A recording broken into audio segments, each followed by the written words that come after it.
കാശിനാഥൻ ഭാഗം 47. രചന അവതരണം ദിവ്യരാജ്. കണ്ണാ, മോനെ, ഓടി വന്നേ. അയ്യോ മോനെ. ഹാളിലെത്തുമ്പോഴും ശാരദാമ്മയുടെ അലർച്ച ഉച്ചത്തിലായി. ചുറ്റും നോക്കിയിട്ടും ആരുമില്ലാന്ന് കണ്ട് വീണ്ടും മുകളിലേക്ക് കയറി നോക്കി. ചന്ദ്രന്റെ റൂമിന് മുന്നിൽ നിന്നാണ് ഒച്ചപ്പാടെന്ന് മനസ്സിലായതും വേഗം അവിടേക്ക് ചെന്നു. വലിയ ഡോറിന് മുന്നിൽ നിന്ന് തട്ടി വിളിച്ച് ബഹളം വയ്ക്കുന്നുണ്ടായിരുന്നവർ. അച്ഛമ്മേ, എന്താ പറ്റിയേ? ജനാലയിലൂടെ അകത്തേക്ക് നോക്കിയതേ നടുങ്ങിപ്പോയവൻ ഒരു നിമിഷം. സ്വയം ജീവിതം അവസാനിപ്പിക്കാൻ ഒരുങ്ങുന്ന ചന്ദ്രൻ കയ്യും കാലും അനക്കാൻ പോലും ആവാതെ സ്തംഭിച്ചു പോയൊരു നിമിഷം. കണ്ണേട്ടാ! ആ അവസ്ഥയിൽ ചന്ദ്രനെ കണ്ടതെ അലറി വിളിച്ചുകൊണ്ട് നിലത്തേക്ക് ഊർന്നിരുന്നു പോയി വൈശു.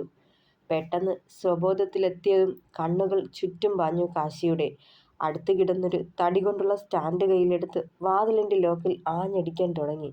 പക്ഷേ അകത്തുനിന്നും ലോക്കായത് കാരണം അതിന് കഴിഞ്ഞില്ല. വേഗം താഴേക്ക് പാഞ്ഞ് പുറത്തേക്ക് ചെന്ന് ഏണി ഉപയോഗിച്ച് ബാൽക്കണിയിൽ കയറി വാതിൽ തള്ളി തുറന്ന് അകത്തേക്ക് കയറിയവൻ അപ്പോഴേക്കും ശ്വാസം നിലച്ച അവസ്ഥയിലായിരുന്നയാൾ. ആ കാഴ്ചയിൽ ദേഹം വിറച്ചു അവന്റെ. അച്ഛാ, അച്ഛാ! ജനാലയ്ക്കിൽ നിന്ന് ആനന്ദ് അലറി കരയുന്നുണ്ടായിരുന്നു. അച്ഛാ! പ്രതീക്ഷ നഷ്ടപ്പെട്ടതുപോലെ കാശിയുടെ നാദം നേർത്തു. ചെറിയൊരേക്കം ചന്ദ്രനിൽ നിന്ന് ഉണ്ടായതും കാശി വേഗം ചെന്ന് പൾസ് നോക്കി. ചെറിയൊരു മിടിപ്പ് ശേഷിച്ച പോലെ അവന്റെ മുഖം തെളിഞ്ഞു. വേഗം ചന്ദ്രനെ നിലത്ത് കിടത്തി CPR കൊടുത്തു. അല്പസമയം അത് തുടർന്നപ്പോഴേക്കും ഹൃദയമിടിപ്പ് വീണ്ടും ഉയർന്നു വന്നു. ബുദ്ധിമുട്ടിയായാലും ശ്വാസം എടുത്തു. അതൊക്കെ കണ്ട് പുറത്തു നിന്നവരിലും ആശ്വാസം. ചേട്ടാ, വേഗം കാറെടുക്ക്. അച്ഛനെ ഇമ്മീഡിയറ്റായി ഹോസ്പിറ്റലിൽ എത്തിക്കണം, കാശി അലറി. ആ നിമിഷം ആനന്ദ് റൂമിലേക്ക് പാഞ്ഞു ചെന്ന് ചാവിയുമായി താഴേക്ക് ചെന്നു. ഈ നേരം കൊണ്ട് ചന്ദ്രനെയും താങ്ങിയെടുത്ത് കാശിയും താഴേക്ക് ചെന്നു. പിന്നാലെ ശാരദാമ്മയും വൈശുവും. എൻ്റെ കുട്ടി ഇത് എന്ത് ബുദ്ധിമോശ കാട്ടിയേ? തെറ്റ് ചെയ്തത് കൊണ്ടല്ലേ അവനെ കുറ്റപ്പെടുത്തിയേ എന്ന് വെച്ച് സ്വയം ജീവിതം ഇല്ലാണ്ടാക്കണോ? അവന് അത്രയും താങ്ങാനായിട്ടുണ്ടാവില്ല അല്ലേ കണ്ണാ? പദം പറഞ്ഞ് കരഞ്ഞുകൊണ്ട് കാശിയുടെ നെഞ്ചിലേക്ക് ചാഞ്ഞു ശാരദാമ്മ. എൻ്റെ മോനെ തിരിച്ചു കിട്ടോ കണ്ണാ? അമ്മമാര് ജീവിച്ചിരിക്കെ മക്കൾക്ക് വായ്ക്കരിയിടേണ്ടി വരണത് സഹിക്കാനാവില്ല കേട്ടോ. വീണ്ടും വിതുമ്പിയവർ. അച്ഛന് ഒന്നും വരില്ല അച്ഛമ്മേ, ഒന്നുമോർത്ത് കരയല്ലേ, സാരല്ല. അവനെ എന്തു പറഞ്ഞ് ആശ്വസിപ്പിക്കണം എന്നറിയാതെ നെറുകിൽ തലോടിയവൻ. ഒരു മൂലയ്ക്കിരുന്ന് മുട്ടിൽ മുഖമമർത്തി കരയുകയായിരുന്നു ആനന്ദ്. താൻ കാരണമാണ് അച്ഛൻ ഇന്ന് ഈ അവസ്ഥയിൽ എത്തിയതെന്ന കുറ്റബോധം അവനെ കാർന്നു തിന്നു. കാശിയുടെ കണ്ണുകൾ ആനന്ദിലെത്തുമ്പോൾ ചേർത്ത് പിടിച്ച് ആശ്വസിപ്പിക്കാൻ തോന്നി. അവൻ വൈശുവിനെ നോക്കുമ്പോൾ അവൾ അടുത്തേക്ക് ചെന്ന് ശാരദാമ്മയെ ചേർത്ത് പിടിച്ചു. കാശി അപ്പോൾ തന്നെ ആനന്ദിന്റെ അടുത്തേക്ക് ചെന്നു. ചേട്ടാ! തോളിൽ കൈ ചേർത്ത് വെച്ചതും മെല്ലെ മുഖമുയർത്തി നോക്കിയവൻ. ചുവന്ന് കലങ്ങിയ കണ്ണുകൾ കണ്ടതേ വേദന തോന്നി അവന്. വിഷമിക്കല്ലേ പറഞ്ഞുകൊണ്ട് അവന് മുന്നിൽ മുട്ടുകുത്തി നിന്നു. ഞാൻ ഞാൻ കാരണമല്ലേ കാശി അച്ഛൻ ഒക്കെ അവസാനിപ്പിക്കാൻ തോന്നിയേ? ഞാൻ അന്നേരത്തെ വിഷമം കൊണ്ട് അങ്ങനൊക്കെ പറഞ്ഞതാ, അല്ലാതെ. പറഞ്ഞു നിർത്തിയതും അവന്റെ തോളിൽ തട്ടി കാശി. സാരല്ല ഏട്ടാ, കഴിഞ്ഞത് കഴിഞ്ഞു, അതോർത്ത് വേദനിക്കല്ലേ. അച്ഛന് ഒന്നും വരാണ്ടിരിക്കാൻ പ്രാർത്ഥിക്കാം. കാശി അത് പറയുമ്പോൾ പൊട്ടിക്കരഞ്ഞവൻ. അച്ഛനും നമ്മുടെ അമ്മമാരും ഒരുപോലെ തെറ്റുകാര് തന്നെ. കഴിഞ്ഞത് കഴിഞ്ഞു, ഇനിയിപ്പോ അതിന്റെ പേരും പറഞ്ഞ് വേദനിച്ചിട്ടെന്താ? ഒന്നും തിരുത്താനാവില്ലല്ലോ. നഷ്ടപ്പെട്ടതൊക്കെ നഷ്ടപ്പെട്ടു, അതൊന്നും തിരിച്ചെടുക്കാനാവില്ലല്ലോ. എനിക്ക് നഷ്ടപ്പെട്ട നല്ല ദിവസങ്ങളും ഏട്ടനും ഏട്ടന്റെ അമ്മയ്ക്കും നഷ്ടപ്പെട്ട അച്ഛന്റെ സ്നേഹവും കരുതലും ഒന്നും. അതൊക്കെ ഓർത്ത് സ്വയം വേദനിച്ചാൽ അതങ്ങനെ തുടരേയുള്ളൂ.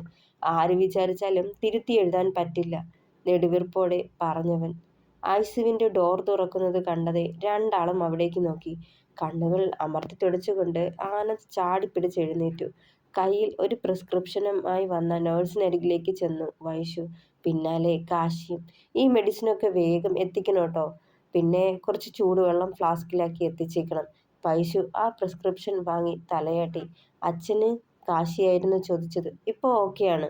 കഴുത്തിന് ചെറിയ അസ്വസ്ഥതയുണ്ടാവും, ഭക്ഷണം ഇറക്കാനും സംസാരിക്കാനും ബുദ്ധിമുട്ട് കാണും, മെല്ലെ മാറിക്കോളും. അത് കേട്ടതും എല്ലാവരിലും ആശ്വാസമായിരുന്നു. ഇന്ന് റൂമിലേക്ക് മാറ്റുമോ സിസ്റ്റർ? എടുത്തു ചോദിച്ചത്. നാളെ രാവിലെ മാറ്റും. അവർ പോയി കഴിഞ്ഞതും ആനന്ദ് കാശിയെ വന്ന് മുറുകെ പുണർന്നുകൊണ്ട് കരയാൻ തുടങ്ങി. താങ്ക്സ് കാശി. ആ നേരത്ത് നീ അത്രയൊക്കെ റിസ്ക് എടുത്തോണ്ടല്ലേ അച്ഛനെ തിരികെ കിട്ടിയേ. അച്ഛനെ ആ അവസ്ഥയിൽ കണ്ട് കയ്യും കാലും വിറങ്ങലിച്ച് ഒന്നും ചെയ്യാനാവാതെ നോക്കി നിൽക്കാൻ എനിക്ക് കഴിഞ്ഞുള്ളൂ. നീയാ അച്ഛൻ്റെ ജീവൻ രക്ഷിച്ചേ. അച്ഛൻ കാരണം എൻ്റെ അമ്മ ഒത്തിരി ദ്രോഹിച്ച നീയല്ലേ ഉണ്ടായുള്ളൂ അച്ഛനെ രക്ഷിക്കാൻ. അവൻ വിതുമ്പലടക്കി. ഒരുപക്ഷെ നീ അവിടെ ഇല്ലായിരുന്നെങ്കിലോ, അച്ഛന് എന്തെങ്കിലും പറ്റിയിരുന്നെങ്കിൽ ഈ ജന്മം സമാധാനം കിട്ടില്ലായിരുന്നു എനിക്ക്. ഞാൻ കാരണമല്ലേ അച്ഛൻ എങ്ങനെ സംഭവിച്ചതെന്നോർത്തു ഏങ്ങിക്കരഞ്ഞുകൊണ്ട് പറയുമ്പോൾ കാശി അവൻ്റെ തോളിൽ തട്ടിക്കൊണ്ടിരുന്നു. കഴിക്കൻ്റെ ഗൗരിക്കുട്ടിയെ, ഉറങ്ങണ്ടേ നമുക്ക്? ഗുളിക കഴിക്കണമെങ്കിൽ ഭക്ഷണം കഴിക്കണം, എന്നിട്ട് വേണ്ടേ പാട്ട് കേട്ട് ഉറങ്ങാൻ? ഭക്ഷണം കഴിക്കാതെ വാശി പിടിച്ചിരുന്നവളോട് കെഞ്ചിയവൻ. നിക്ക് വേണ്ട കുഞ്ഞുഞ്ഞെ, നിക്ക് വിശക്കണില്ല, വയറൊക്കെ നിറഞ്ഞിരിക്കുക. തലയും ചൊറിഞ്ഞ് അവനെ ദൈന്യതയോടെ നോക്കി. പറയുന്നത് അനുസരിച്ചോടാ, ഇത്തിരി ചോറ് കഴിക്കടാ പ്ലീസ്. ദേ ഇതിൽ സാമ്പാറുണ്ട്, പയറ് തോരനുണ്ട്, വെണ്ടയ്ക്ക മെഴുക്ക് പുരട്ടിയുണ്ട്, പൊരിച്ച മീനുണ്ട്. ഹായ്, എന്തൊരു ടേസ്റ്റ് ആയിരിക്കും. എണ്ണി എണ്ണി പറയുന്നത് കേട്ട് ഗായത്രിയും അമ്മയും പരസ്പരം ചിരിയോടെ നോക്കി. മോളെ, പറയുന്നത് കേട്ടെ, വെറുതെ എന്തിനാ മോനെ ബുദ്ധിമുട്ടിപ്പിക്കണേ? അമ്മ അത് പറയുമ്പോൾ അവരെ സൂക്ഷിച്ചു നോക്കിയതല്ലാതെ ഒന്നും പറഞ്ഞില്ലവൾ. ഇല്ല, എനിക്ക് വേണ്ട, ഞാൻ കഴിക്കില്ല. വായും പൊതിഞ്ഞു പിടിച്ച് കണ്ണുകൾ ഇറുക്കി അടച്ചവൾ. എന്നാ ഞാൻ പോവുക, ഇനി ഗൗരിക്കുട്ടിയെ കാണാൻ വരികയില്ല. അനുസരണയില്ലാത്ത ആളുടെ അടുത്ത് ഞാൻ എന്തിനാ വരണേ? പരിഭവം നടിച്ചുകൊണ്ട് എഴുന്നേറ്റവൻ. കുഞ്ഞുഞ്ഞെ, പോവല്ലേ, ഞാൻ ചോറ് കഴിച്ചോളാം. തോൽവി സമ്മതിച്ച പോലെ അടിയറവ് പറഞ്ഞതും അങ്ങനെ വഴിക്ക് വാ മനസ്സിൽ പറഞ്ഞുകൊണ്ട് ചോറുപാത്രം അവൾക്ക് നേരെ നീട്ടി. മെല്ലെ കൈനീട്ടി വാങ്ങിക്കൊണ്ട് നിലത്തേക്ക് ഒരേറായിരുന്നു. ചെന്നുകൊണ്ടത് ഗൗരിയുടെ അമ്മയുടെ കാലിലും. ആവോ, എന്താ കുട്ടിയാ ഇത്? അലറിപ്പോയവൾ. ഏയ്, കളഞ്ഞൂലോ, ഇനി എങ്ങനാ ചോറ് കഴിക്കുക? ഒക്കെ കഴിഞ്ഞൂലോ. കൈ കൊട്ടി ചിരിച്ചുകൊണ്ട് അവനെ നോക്കിയവൾ. പെണ്ണിന്റെ പ്രവൃത്തി കണ്ടതേ കാല് കയറി സെന്തിലിന്. എന്താ ഒച്ച ഈ കാട്ടിയെ? അഹങ്കാരം, അന്നം വലിച്ചെറിയ ചെയ്തേ, പറഞ്ഞുകൊണ്ട് അവളുടെ അമ്മയുടെ അടുത്തേക്ക് ചെന്നവൻ. എന്തേലും പറ്റിയോ അമ്മേ? മെല്ലെ ചോദിച്ചുകൊണ്ട് കാലിലേക്ക് നോക്കി. ഏയ് സാരല്ലേ കുട്ടിയെ, അതങ്ങ് മാറിക്കോളും. ഗായത്രി വേഗം നിലത്ത് വീണ് ചിതറിയ പ്ലേറ്റിന്റെ കഷ്ണങ്ങളും ചോറും പെറുക്കി മാറ്റി. അയ്യോ, മുറിവുണ്ടല്ലോ. അവരുടെ കാലൊന്ന് തടവി വിട്ടുകൊണ്ട് പറഞ്ഞവൻ. സാരില്ല മോനെ, അതങ്ങ് മാറിക്കോളും. അവരവനെ സമാധാനിപ്പിച്ചു. മുറിവിൽ പുരട്ടേണ്ട ബീറ്റാഡിന് ഇരിപ്പുണ്ട് ചേട്ടാ, അതിട്ട് കൊടുത്തോളാം. വേസ്റ്റ് ബാസ്ക്കറ്റിലേക്ക് ചോറ് വാരിയിടുന്നതിൻ്റെ ഗായത്രി പറയുന്നുണ്ടായിരുന്നു. വേദനയോ നീരോ ഉണ്ടോന്ന് നോക്കണേ അമ്മ, എന്നാൽ ഡോക്ടറെ കാണിക്കണം, അവൻ കരുതലോടെ പറഞ്ഞു. ഒന്ന് മൂളിയേയുള്ളവർ. മുഖം വീർപ്പിച്ചിരിക്കുന്നവളുടെ അടുത്തേക്ക് ചെന്ന് അവളെ മൈൻഡാതെ ചേറിൽ കയറിയിരുന്നു. അവനെ തന്നെ നോക്കിയിരിക്കുന്നത് കൺകോണിലൂടെ കണ്ടവൻ ചിരി വന്നു പോയെങ്കിലും കടിച്ചു പിടിച്ചു. കുഞ്ഞുഞ്ഞേ, മെല്ലെ തോണ്ടി വിളിച്ചതും. എന്താ? പിണങ്ങല്ലേ? ചുണ്ടു കൂർപ്പിച്ചവൻ. പിണങ്ങില്ല, പക്ഷേ ഇനി കുരുത്തക്കേട് കാട്ടരുത്, ശാസനയോടെ പറഞ്ഞതും മെല്ലെ തലയാട്ടിയവൾ. പതിവ് പോലെ ഗൗരി ഉറങ്ങിയ ശേഷം തിരികെ വീട്ടിലേക്ക് പോയി സെന്തിൽ. അമ്മ. എന്താ മോളെ? കിടക്കാൻ നേരം ഗായത്രി അമ്മയെ ചുറ്റിപ്പിടിച്ച് കിടന്നതും അവളുടെ നിറകിൽ തലോടിയവർ. ആ ചേട്ടൻ നല്ലയാളാ അല്ലേ അമ്മേ? ഗൗരിയേച്ചിക്ക് ഓർമ്മ തിരിച്ചു കിട്ടുമ്പോൾ ഒരുപക്ഷെ ആ ചേട്ടൻ ചേച്ചിക്കൊരു ജീവിതം കൊടുത്തിരുന്നെങ്കിൽ നന്നായേനെ അല്ലേ അമ്മ? മൂളിയേയുള്ളവർ. എന്താ അമ്മ ഒരു മൂളൽ? ആ ചേട്ടനെ അമ്മയ്ക്ക് ഇഷ്ടമല്ലേ? മതം മാറിയോണ്ടാണോ? ഏയ്, അങ്ങനൊന്നുമില്ല കുട്ടിയെ. ഇന്നത്തെ കാലത്ത് ജാതിയും മതവും കെട്ടിപ്പിടിച്ചിരിക്കുന്നവര് ചുരുക്ക. ഒരാണും പെണ്ണും പരസ്പരം ഇഷ്ടപ്പെട്ട് കഴിഞ്ഞാൽ ആരാ അപ്പോൾ ജാതിയും മതവും കുലവും ഒക്കെ നോക്കണേ? ആ കുട്ടിയുടെ കാര്യം ഞാൻ ഓർക്കണത്. ഗൗരിയെപ്പോലെ സമനില തെറ്റിയൊരു പെണ്ണിനെ ഭാര്യയായി സ്വീകരിക്കാൻ അവൻ തയ്യാറാവോ? അഥവാ ഇനി അവൻ തയ്യാറായാലും വീട്ടുകാര് സമ്മതിക്കുമോ? ഉണ്ടാവില്ല. ഇതിപ്പോ നന്ദനും കണ്ണനും ഒക്കെ പറഞ്ഞുകൊണ്ട് അവരോടുള്ള സ്നേഹത്തിന് പുറത്താവും അവൻ ഇങ്ങനെ വന്നു പോവുകയെങ്കിലും ചെയ്യുന്നത്. അല്ലാതെ ആ കൊച്ചന്റെ മനസ്സിൽ ഒന്നും കാണില്ല. വെറുതെ ഒന്നും ആലോചിച്ച് കൂട്ടണ്ട നീ. ദീർഘമായൊന്ന് നിശ്വസിച്ചവർ. അഥവാ ഇനി ആ ചേട്ടൻ അങ്ങനൊരിഷ്ടം ഉണ്ടെങ്കിൽ തന്നെ ഗൗരിയേച്ചി സമ്മതിക്കോ? ഓർമ്മ തിരിച്ചു കിട്ടുമ്പോൾ ഈ ചേട്ടനെ തള്ളിപ്പറയാണ്ടിരുന്നാൽ മതി. ഗായത്രി നെടുവീർപ്പോടെ ഓർത്തു. ആർക്കെങ്കിലും ഒരാൾക്ക് പേഷ്യന്റിനെ കയറി കാണാം കേട്ടോ. രാവിലെ 6:30 മണി മുതൽ 7 മണി വരെ വിസിറ്റിംഗ് ടൈമാണെന്ന് ഒരു നേഴ്സ് പുറത്തേക്ക് വന്ന് പറഞ്ഞു. കാശി വേഗം ശാരദാമ്മയെയും ആനന്ദിനെയും നോക്കി. അമ്മമ്മ പോയി കണ്ടോളൂ. ആനന്ദ് ചെറുതായൊന്ന് പുഞ്ചിരിച്ചു. കേൾക്കാൻ കാത്തുന്ന പോലെ അവര് അകത്തേക്ക് കയറിയിരുന്നു. നാളെ രാവിലത്തെ ഫ്ലൈറ്റിനല്ലേ കാശി നിനക്ക് പോവേണ്ടേ? ആനന്ദ് അവനടുത്തേക്ക് നടന്നെടുത്തു.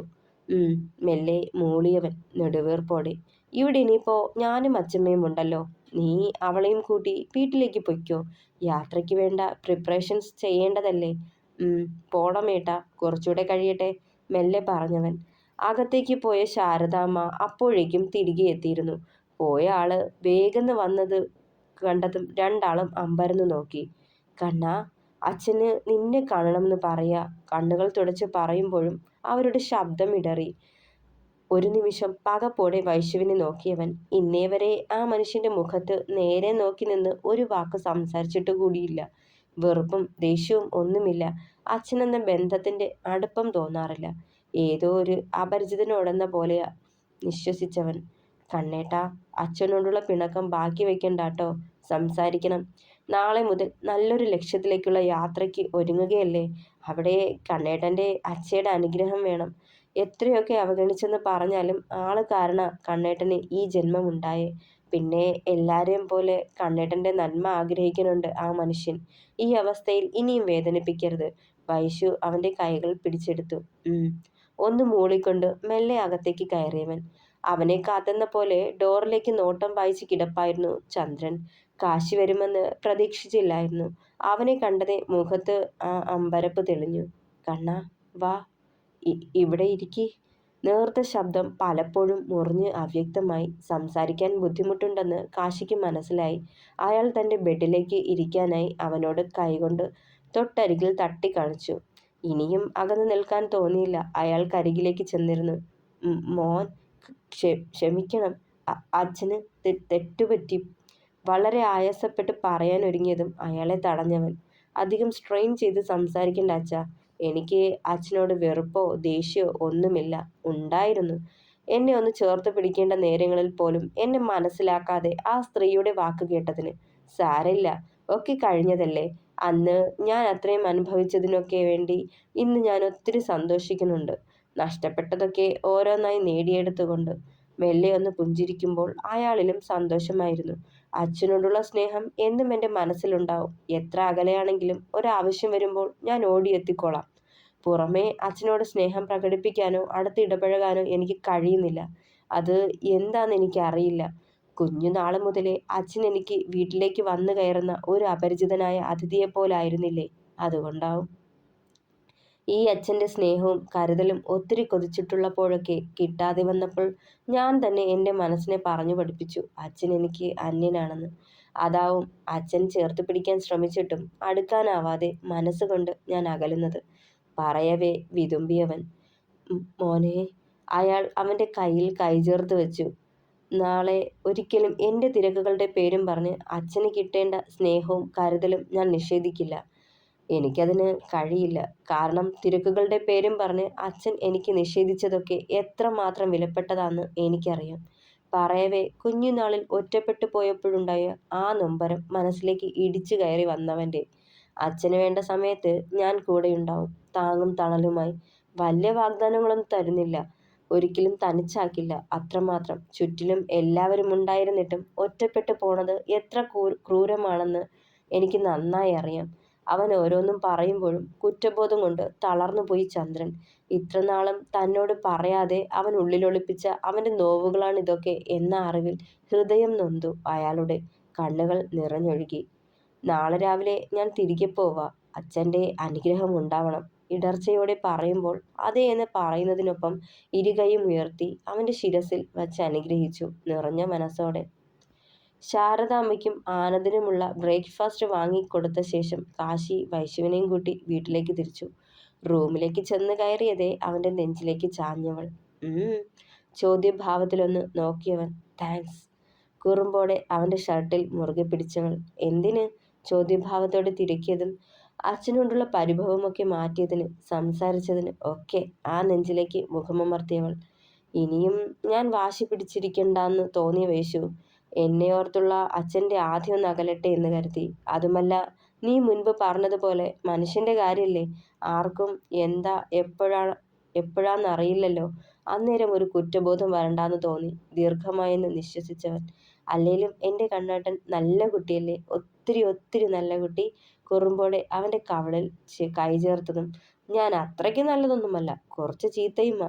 പറയുന്നതിനൊപ്പം അവളുടെ കഴുത്തിലേക്ക് മുഖം ചേർത്തവൻ. അതെ, അധികം ബാഡ് ബോയ് ആവാൻ നിൽക്കണ്ടാട്ടോ. മതി, ചെന്ന് കിടന്ന് ഉറങ്ങ ചെക്ക. ഇന്നലെ രാത്രി മൊത്തം ഉറക്കം വിളച്ചതല്ലേ അവനെ തള്ളി മാറ്റാൻ നോക്കിയത്. അതങ്ങ് പള്ളിയിൽ പോയി പറഞ്ഞാൽ മതി. ഇന്നൊരു പകലും രാത്രിയും കൂടെ നിൽക്കുള്ളൂ. നിനക്കിന്ന് ഫുൾ ടൈം ഡ്യൂട്ടിയാ പൊന്നേ. പറയുന്നതിനൊപ്പം ഇടുപ്പിലൂടെ അവളെ ഉയർത്തിയെടുത്ത് ബെഡിലേക്ക് ഇട്ടിരുന്നവൻ. ഒറ്റക്കുതിപ്പിന് അവളിലേക്ക് അമരുമ്പോൾ ഉടലെന്ന് വിറച്ചു വൈശുവിൻ്റെ. ഇന്നത്തെ ദിവസം എനിക്ക് മോർ സ്പെഷ്യൽ ആവണം വൈശു, അവളുടെ കാതോരം മെല്ലെ പറഞ്ഞവൻ. കണ്ണേട്ടാ, വിറയോടെ വിളിച്ചതേ ആ നേർത്ത ശബ്ദം പോലും അവൻ്റെ നിയന്ത്രണം തെറ്റിച്ചു. പിന്നെയും ഒരു പ്രണയപ്പെയ്ത്തായി അവളിലേക്ക് വീണ്ടും അമർന്നവൻ. ആ പ്രണയച്ചൂടിലേക്ക് അലിഞ്ഞുരുകാൻ വെമ്പി വൈശുവും.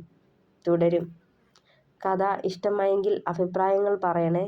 Thank you.